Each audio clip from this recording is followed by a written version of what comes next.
They're all prima donnas. They all have outlandish That's fair. personalities that are going to probably cause some issues. You're a man now. You've entered manhood. I don't know if you saw my face, but my brain basically shut off midway through trying to think of something. Finding the next Tank Dell or Puka requires that you actually select them. You know, you can.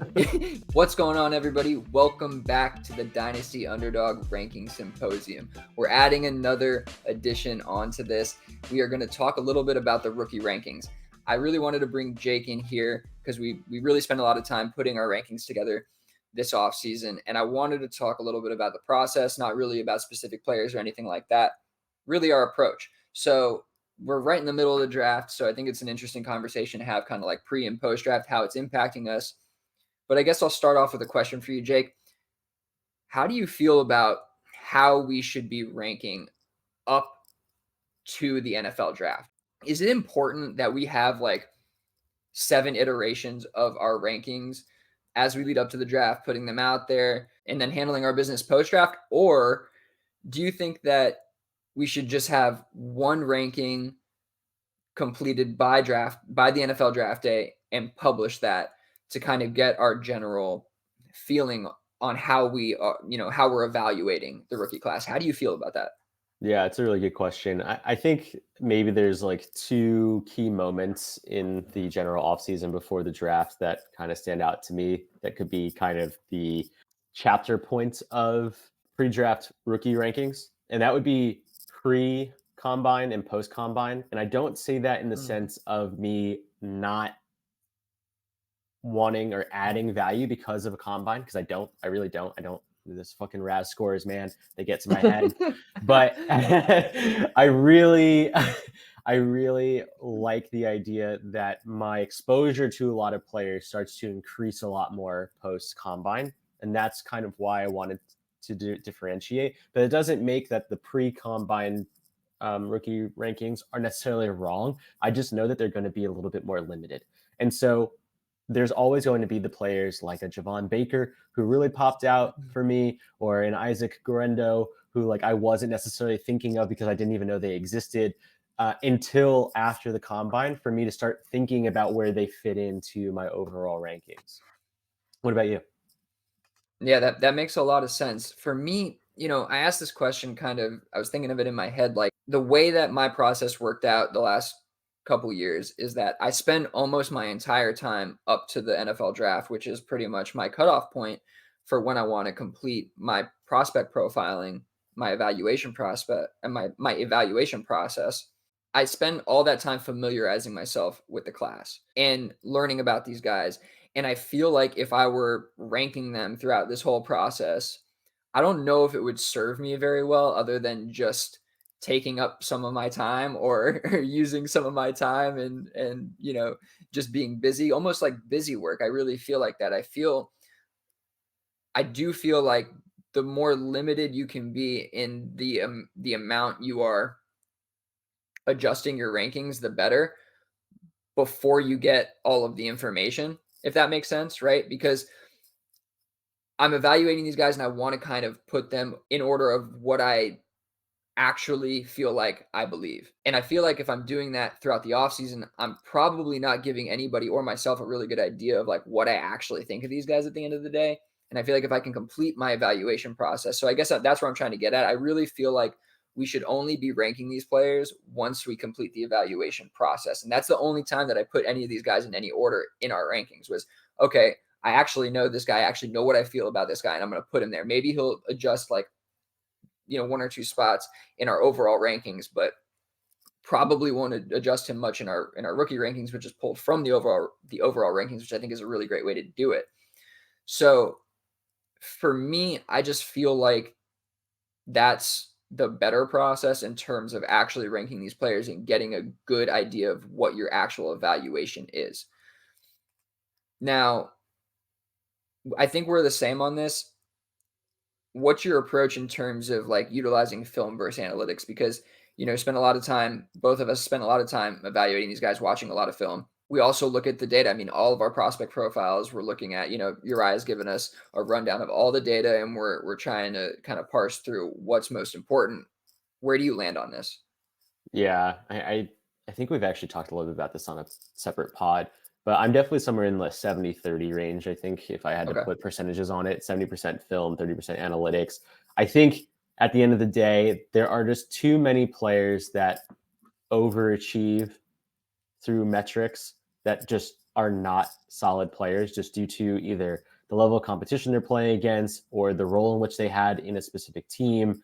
Um, a lot of times you'll see specifically slot receivers end Mhm. up having incredibly great metrics that may not necessarily have the same uh, transitive value in the NFL. And so, like, that's really where my mind goes when I'm trying to break down my own eyes versus the Mhm. analytics themselves. What about you? Yeah, I try, I think, to be more like 60-40 with it.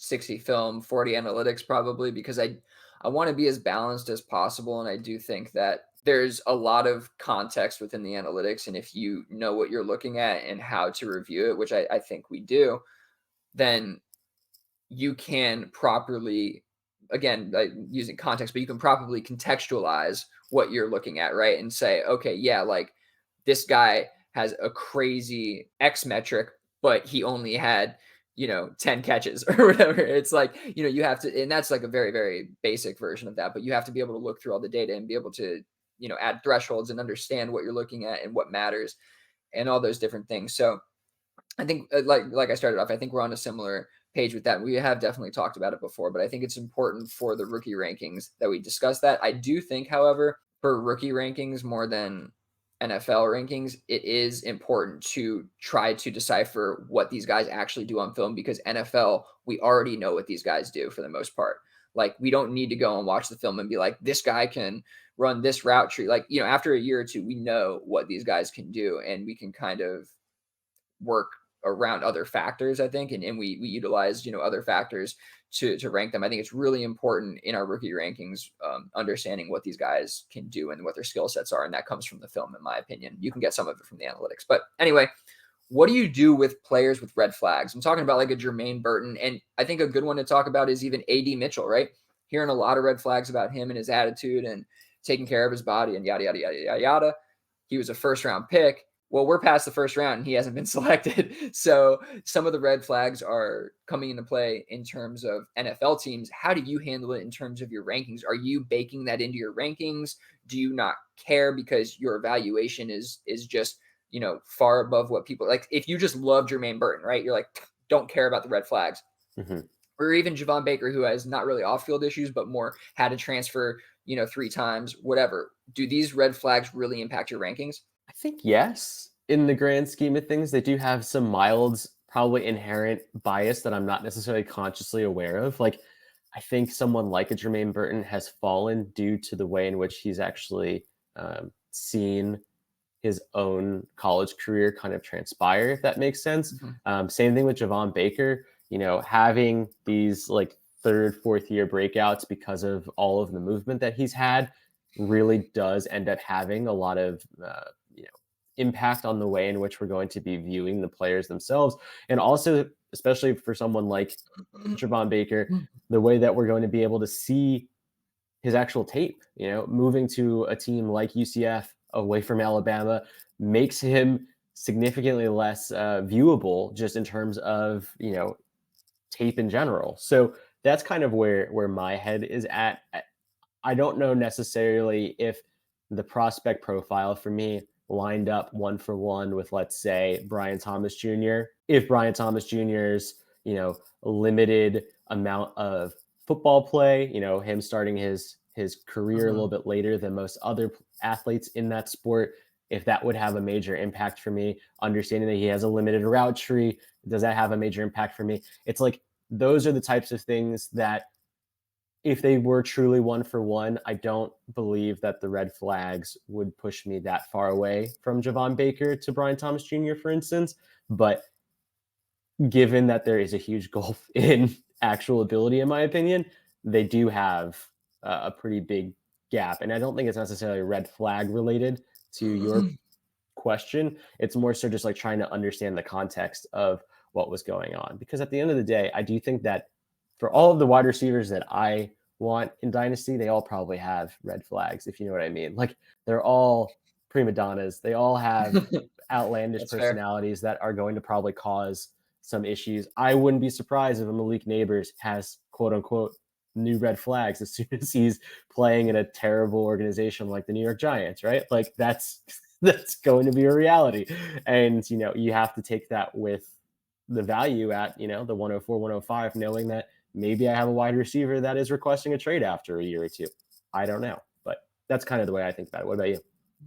Tough market up there in New York as well. Yeah, I think for me it's about really trying to understand the red flags. Like when I hear about something with a guy, I'm like I go and do the most amount of research and try to find all the quotes, all the guys talk about it, every little thing you can, because a lot of the times it's not what you heard is not what it was, right? And it's just kind of blown out of proportion, or it's worse than you thought it was, whatever side of it that it ends up being. Generally what you hear is not the whole story. So for me, I want to go and find out, kind of like Jake's talking about, I want to know specifically what it is and kind of what red flag I'm working with. But I I do think that those guys can sometimes be the biggest values. These guys are elite athletes. Sometimes they just overcome no matter what. And like you're saying, the prima donna stuff, like some of these guys have red flags and are just great. So I don't want to put too much stock into them if I can help it. But if you're hearing about constant off the field issues, and then there's like stuff like Jermaine Burton's is definitely the more concerning kind of thing that will impact my ranking, I think, a little bit, where it's like he's like hitting people on the, like fans and stuff. Whatever happens, like you have to have more control than that. And it's like multiple places, multiple stints, things happening. So it definitely is to varying degrees, but I try not to let it impact too much. And the other thing to remember about rookie rankings specifically is that these guys are kids. Like I know we want to act like they're adults and everything like that, but they can go through growth periods and become, more mature human beings. And nowadays there's more help than ever. So you got to put it into perspective and try to put yourself in the situation as well, and not, I think, put too much stock into it every time. They're older than So 13, then they're an adult, right? That's what Judaism taught me. yeah, yeah. You're a man now. You've entered manhood. All right. Yeah, but you can't do any of the fun stuff. So anyway. Okay, so we talked a lot about landing spot. If anybody wants to know kind of how we adjust to landing spot, I think you can listen to our landing spot video. We talked a little bit about how important it is and went by position, and that's a long one. So that's a lot of fun, but I think it does kind of relate a little bit to this. And we're talking about everything in relation to the first round of the rookie draft, the first round of the NFL draft, as a use case in some sense. So we'll move on from that. What I want to know, Jake, is based on your rank, if you're above consensus on a player, are you going to take them higher, or are you going to try to wait and just get that value on them, right? If you say you got a guy in your rankings top of the second, but he's back of the second, right? That's a pretty big gulf, and there's a lot of room there for somebody else to come up and grab your guy. Are you sticking so hard to your rankings, you're like, I don't care, I got to just get my guy and not waste any time? Or are you going to play that value game and say, even though I have him ranked here, I'm going to play the market and try to gain as much value as possible? Because in some sense, you may have to trade up to get to your guy. In some sense, you may have to just sit at that spot at 112, 201 and take a guy who you're really not like, you like him and he's your guy and you believe in him, but you know that you can get him later and maybe move back and get value. Like, would you be more comfortable just standing and taking your guy? How do you feel about that? Yeah, I think that's a really great question. I don't know if you saw my face, but my brain basically shut off midway through trying to think of something. But I think it really is round dependent. I know that's such a shitty response, but I think the reality is that after about the top 24 picks, I feel pretty confident in my own valuation at that point, in the sense that I think that those micro gaps that everyone else think is micro, I think that they're pretty major. So if I have someone at, let's say, 26 and consensus has them at 36, I'm going to take him at 26. But in the second round, there's a lot more additional value there. that I could definitely take on, that there's no need for me to take that risk just to get my guy. I don't think my guy is that worth it, if that makes sense. Like if I can find a way Mhm. to pair up from like the 202 and get down to the 208 and the 212 or something, I'd much rather those 2 seconds in that situation, or even a 208 and a 301 or something like that. Like that's kind of where my brain would be at. What about you? Yeah, I think that's actually a fair response. And maybe some of this is coming from experience, and I shouldn't lean on that too much because it's all limited samples if we're really pulling the numbers, even over 5 6 years, however long it's been. But I've missed on guys like Dell and Puka and Ramondres of, going back a ways, and guys who I've really liked. And I'm like, I'll just wait. I'll get him in the fourth. I Yeah. can. And then some jackal comes in and snags them at, 301. And I'm like, who the hell were you listening? Oh, me. You were listening. Got it. All right. Well, that's the problem.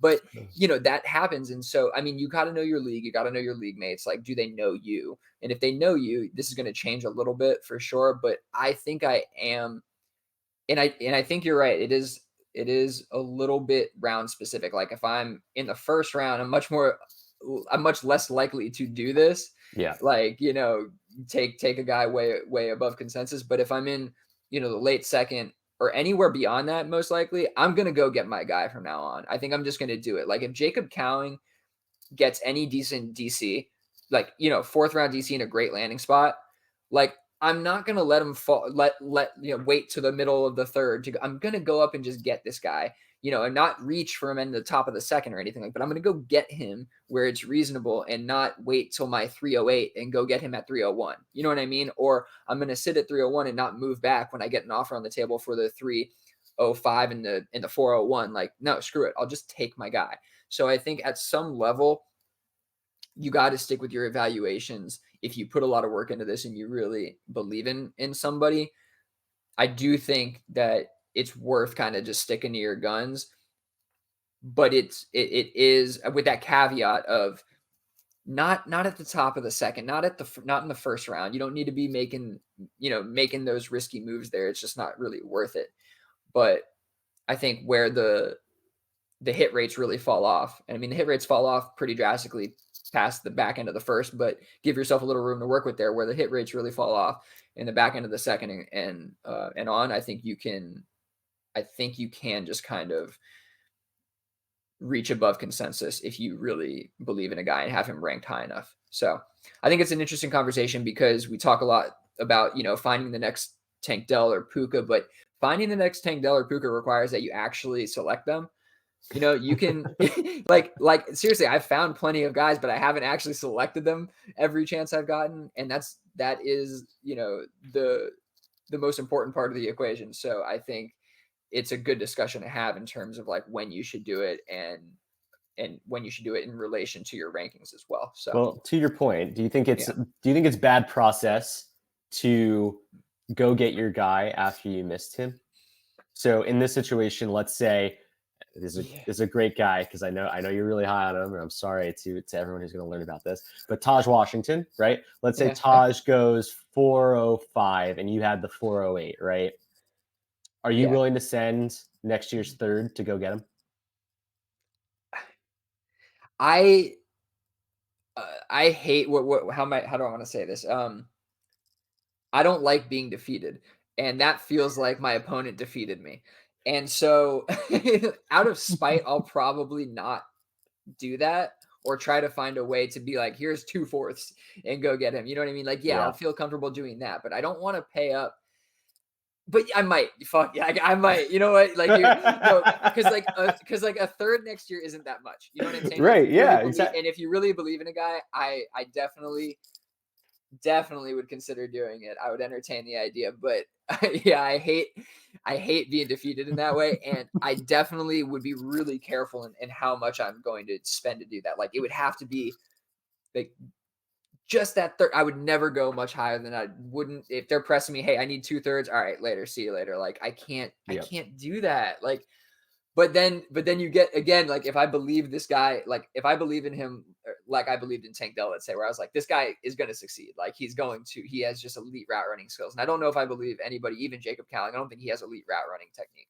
I think that he's just has some of the similarities in terms of being able to translate and people not really believing it with the size and all that. But if I really believed, like, again, 2/3 isn't even that much, right? But why did I let him fall in the first place? So that's what I'm trying to avoid here. So I guess to your point, like, there's definitely a level that you can go to in terms of going to get him afterward, but I don't think it's good process. I think it's really bad process, and I think you should try to, instead of letting that happen, you should just get them earlier.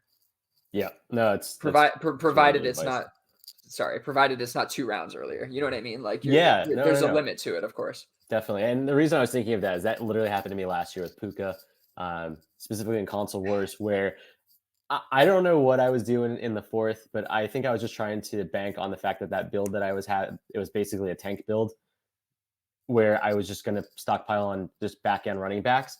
And then so after the draft, no joke, it was maybe like 2 or 3 weeks after, I sent out a trade for 2/4 for the following year because I had already started trading. And the guy was like, no, I want a third. And I was just like, like, go fuck yourself. Like, there's no way I'm going to pay a third for this Puka guy. You got him like mid-4th, dude. Like, relax. And he's like, no. Like, I want a third. And I was like, all right, whatever. And so, yeah, now I'm sitting there like, oh, should have just got my guy, But yeah, but not every situation is going to be like that. And you can't look at it like that. To Billy's point, like there is this this window that makes sense. And when you're outside of that window is where you really need to hone in on your own rookie rankings and kind of, put everything together. There's a reason why you made your rankings. There's a reason why Puka was sitting in, my 40s instead of my 30s. And that's on me, right? That was on my process. Yeah. If my process was better, then I would have had him higher. And so then I would have been fine with maybe trading up for that third, even though it was going to be like a 301, which would have been crazy. But that's okay. It's okay. That's what it's all about. Oh man, what a good discussion to have. Yeah, I think we have to be really, really cautious in our search for the next guy in either of these molds, because we'll work ourselves into a tizzy trying to like fit a square peg into a round hole and say, this is the one, you know what I mean? So you got to be really confident in it. And you have to have, I think, a good understanding, not a good understanding, but you got to know what that profile is built off of. Because I think with Puka, there was so much upside built in there with just everything, with his athleticism, his body, his landing spot, the camp hype, everything, right? It all made sense. So it has to line up like that to, and the same thing with Tank Dell, CJ Stroud, get this guy in the building, Like, there's real things that happen with these guys that tell you, you needed to, that were kind of had the compass pointing in their direction, put it that way. So I think we need to look out for those, but be really cautious in our search.